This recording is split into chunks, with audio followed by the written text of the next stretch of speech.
E agora vamos falar sobre execução orçamentária. Esse aqui é o tópico 6 do nosso plano de ensino, mas ele está aqui classificado como 7 item, o sétimo item, porque a gente acabou adaptando o conteúdo para dividir um dos conteúdos para não ficar muito grande. Sobre o que vamos falar nessa execução orçamentária? Vamos falar sobre os regimes de reconhecimento de receita e despesa.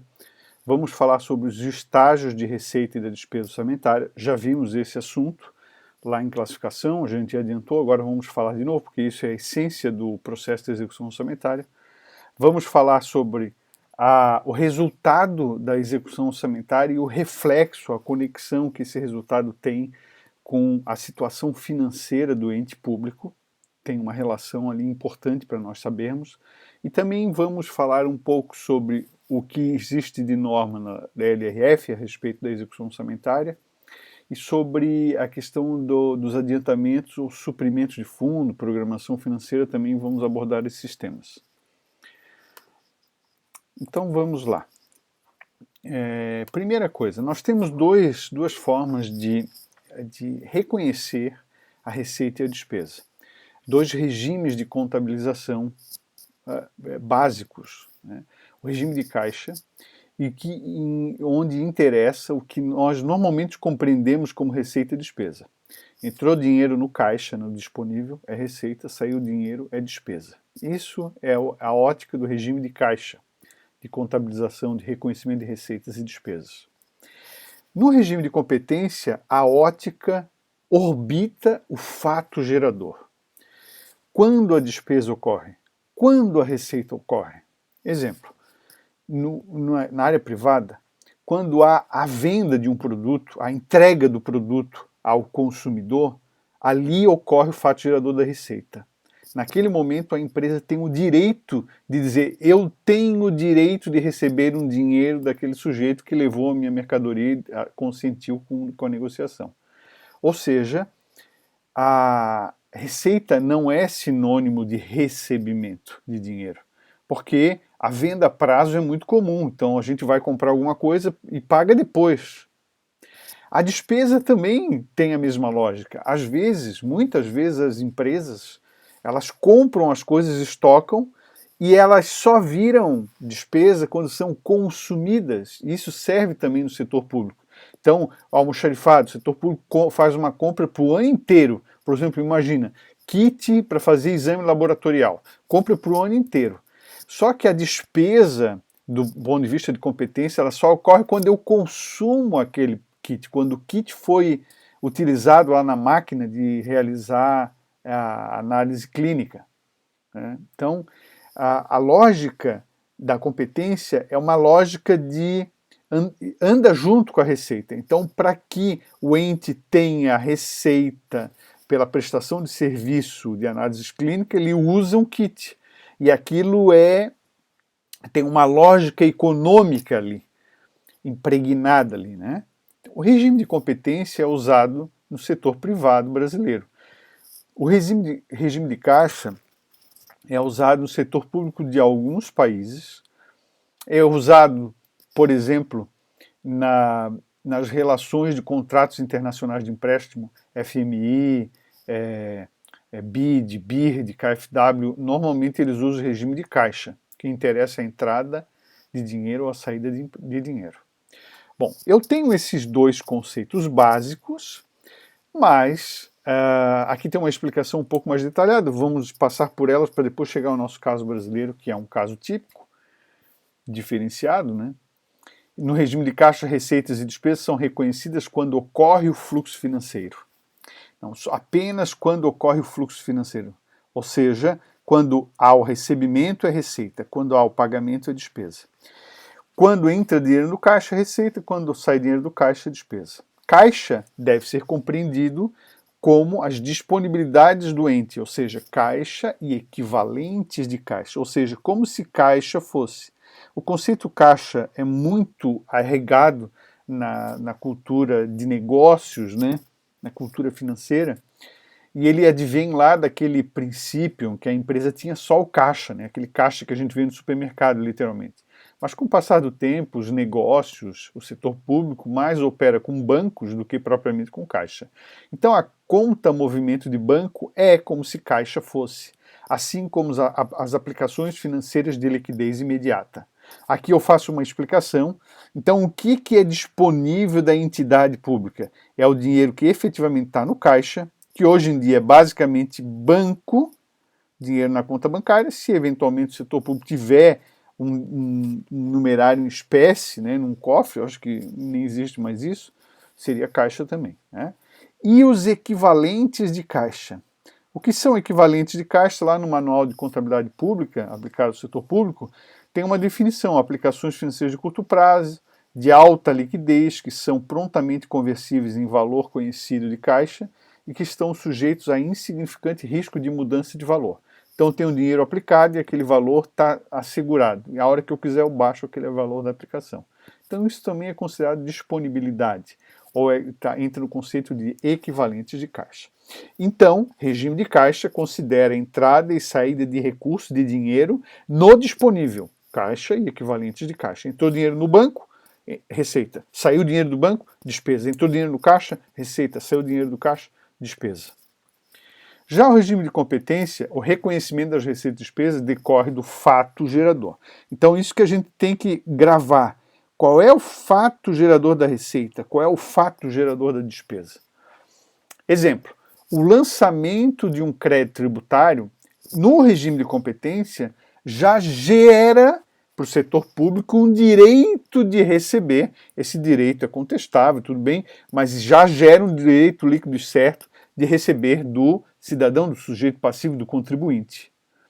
Nesse momento do lançamento, em tese, do ponto de vista de competência, seria o momento de se reconhecer que a receita foi realizada, porque ocorreu o fato gerador da receita. Outro exemplo: a autuação pela autoridade administrativa. Então eu estou andando de carro lá e recebi uma multa. Naquela hora que o policial tem a comprovação de que eu estava acima da velocidade e emitir um auto de autuação, o setor público pode reconhecer pelo princípio de competência que receberá um recurso em razão da multa.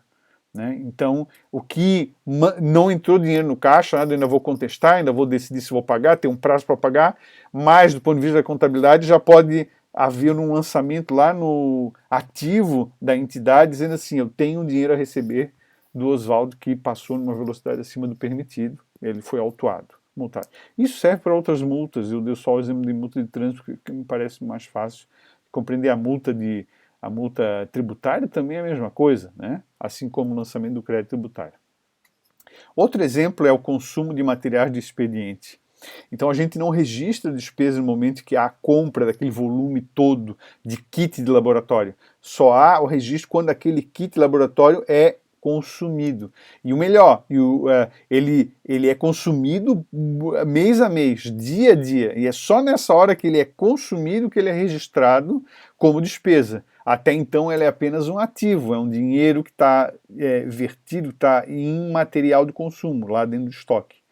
É doente ainda, né? Então a lógica do regime de competência é essa. E uma situação muito peculiar, que é muito comum se tratar no setor privado, no setor público, no entanto, é um negócio chamado depreciação. Depreciação é uma despesa, né? É uma despesa que reconhece o desgaste, a perda de valor de um bem imobilizado, pelo desgaste em razão do uso ou da obsolescência. É um computador que a gente vai usando, que ele vai ficando velho, então a contabilidade reconhece que aquilo desgastou pelo uso. O computador não foi usado, mas passou 1 ano, 2 anos, ele perdeu, ficou mais obsoleto, então a contabilidade reconhece a depreciação daquele equipamento. Isso acontece com máquinas, equipamentos, veículos, imóveis, com um monte de coisa, material permanente em geral, né? Isso é apenas um registro contábil. De fato, um registro contábil econômico, existe realmente o desgaste, a desvalorização, não é o termo, não é desvalorização, mas é a perda de valor pelo uso ou obsolescência. Existe de fato. Só que isso não provoca um impacto financeiro. Ninguém paga depreciação. A depreciação é apenas o reconhecimento do desgaste. Então, se a gente fosse comparar os dois regimes de contabilização, eu diria que no regime de caixa a gente tem um resultado do fluxo financeiro, entrada e saída de dinheiro. No regime de competência a gente tem um resultado do fluxo econômico, entrada de direitos, não só de dinheiro propriamente, mas de direitos a receber. E saídas apenas aquilo que foi consumido. E mesmo aquilo que não foi pago como depreciação é reconhecido aqui no desempenho econômico. Se o resultado é positivo no caso do regime de caixa, nós temos um resultado superavitário de caixa. Se no caso é positivo no regime competente, nós temos um ganho econômico, né? E se for negativo, uma perda econômica, né? Aqui a gente tem uma imagenzinha, né, de uma nota de dinheiro circulando, no caso do regime de caixa, e de um relatório, no caso do regime de competência. Não dá para a gente dizer qual que é melhor, qual que não é, né? Mesmo na área empresarial, tem autor que diz que o caixa é soberano, e tem autor que diz que a competência é mais apropriada para análises financeiras. Os dois estão certos, né? Quando você olha pela revisão da competência, pela análise de competência, você tem uma informação gerencial mais útil, mais precisa. Ela dilui os problemas de fluxos de entrada e saída em razão de decisões erradas ou de antecipações, ou coisas. A competência ela traz para um período mais razoável, mais normalizado. E no caso do caixa, é de fato o que impacta lá nas disponibilidades do setor público, do setor privado. E aquilo pode fazer a diferença na sobrevivência da entidade. Bom, não interessa nessa disciplina discutir esses regimes de contabilização, qual que é melhor ou não. Mas interessa a gente compreender que no setor público brasileiro adota-se o regime misto, de contabilização. Da onde vem isso? Lá da 4.320. Pertence ao exercício financeiro, o exercício financeiro aqui coincide com o ano civil, tá, pessoal? Pertence ao exercício financeiro as receitas nele arrecadadas e as despesas neles empenhadas. Vejam, então, se a gente fosse traduzir isso, chamando de regime misto, porque adota-se o regime de caixa para receitas e de competência para despesa. Bom, isso aqui é meio clássico, embora tecnicamente, teoricamente, doutrinamente seja discutível, porque afinal de contas não é o empenhamento que está associado à competência da despesa, né? O empenhamento é aquele procedimento prévio. Vamos adentrar nessas situações práticas para fazer comentários adicionais. Então, olha só, a gente já viu essa figura lá atrás quando estudamos a despesa pública. Considera-se despesa do exercício, receita do exercício, aquela que é arrecadada. Veja, não foi dito recolhido nem lançada, né? Lançamento é o procedimento do auditor fiscal lá de lançar o tributo. Eu falei isso seria adequado se fosse regime de competência, o reconhecimento dessa receita, mas não é o caso. A gente reconhece a receita do setor público só quando ela é arrecadada, quando ela entrou num dos cofres do setor público. Recolhimento é quando ela é concentrada, trazida ao cofre único. Não é o caso, né? É antes. Então a pessoa pagou no banco, já houve arrecadação, tá? No caso da despesa, reconhece-se a despesa quando ela é empenhada. O que é o empenho? O empenho é o ato nominado pela autoridade administrativa, normalmente um diretor, um secretário, um ministro, que cria para o Estado uma obrigação de pagamento pendente ou não de condição. E essa condição, a gente já estudou isso, é a liquidação da despesa, ou seja, verificar se o credor tem ou não direito de receber, prestou o serviço, né? Então, quando o setor público, a autoridade competente diz assim, vou reservar um pedaço do orçamento para depois pagar, ou seja, para dar o início ao processo de realização da despesa, naquele momento já é reconhecida a despesa. Opa, temos a despesa. Então, se eu chegar agora e fizer uma confrontação dos dois, eu vou, nesse regime misto, reconhecer que no setor público brasileiro adota-se uma postura conservadora, tanto em relação à receita, ou seja, só é receita quando é arrecadado, quanto para despesa, ou seja, já é despesa assim que há o empenhamento da despesa, assim que faz a reserva daquele pedacinho do orçamento que foi autorizado no Poder Legislativo. Né? Então, é uma posição mais conservadora. Né? Você adota caixa para receita, só é receita quando o dinheiro entra no caixa. E conservador em relação à despesa. Já é despesa sim que há o lançamento, o nascimento da nota de empenho, que é aquela que reserva um pedaço do orçamento. Continuamos no próximo vídeo.